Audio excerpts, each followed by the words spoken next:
Hello everyone, my name is History Nuggets, and today we will be talking about the first partition of Poland. The first partition is the first of three partitions that occurred in Europe during the late 1700s. The partition saw the eventual ending of the existence of the once mighty Polish-Lithuanian Commonwealth. The Commonwealth was once a major true European power. However, thanks to the rise of the kingdoms of Russia and Prussia, the Commonwealth began collapsing.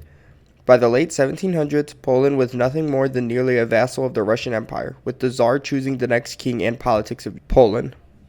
With Russia's major victories against the Ottomans in the Russo-Turkish War, Russian power was starting to overcome the once balance of Europe, and the Habsburg interests in the region were getting worried, so wars began between the two entities. After the massive 7 Years' War, these powers had all fought and thus were mainly broke. Frederick II of Prussia proposed a way to help out Austria, Prussia, and Russia for partitioning Polish borderlands. Frederick would encourage Russia to direct its expansion in Poland instead of the Ottomans, with Wenzel Anton Graf Constance of Austria helping as well. Poland had just recently gone through a civil war, seeing Russian control over Poland at risk, with massive peasant uprisings in Ukraine. The Polish king, Stanislaw August Poniatowski, was seen as too weak. These factors led Russia to believe that the Polish position was just too weak for Russia to even deal with at this point. The three powers then began to justify all of their claims to Poland, wanting to restore the nation from anarchy. The three powers would agree to the partition. To light gas on the fire, Polish criminals attempted to kidnap Stanislaw, helping justify their actions even more. The partition would begin in 1769 through 1771, with Austria and Prussia taking over some border territories. In 1772, the official signing of the partition was signed in Vienna. Russian, Prussian, and Austrian troops in August would then all invade together, occupying the provinces they had all agreed on. The Bar Confederation, a major uprisings going on in Poland at the time, began fighting back, holding off many of the fortresses in the region for many years.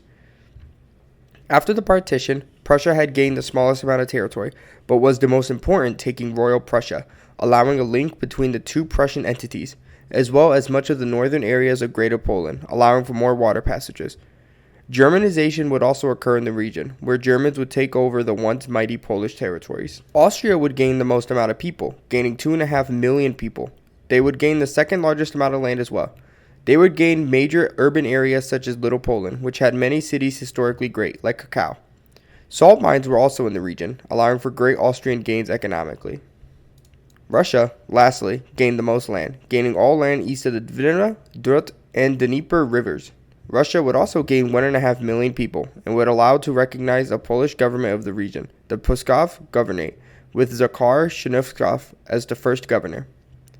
The Commonwealth, during all of this, was bewildered. Stanislaw August Poniatowski attempted to gain help from the nations of Western Europe, only for no help to be given.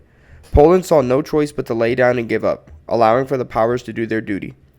All in all, this was a major event in Polish history, as it began their downfall of autonomy up until the First World War. This is History Nuggets. Thank you for watching.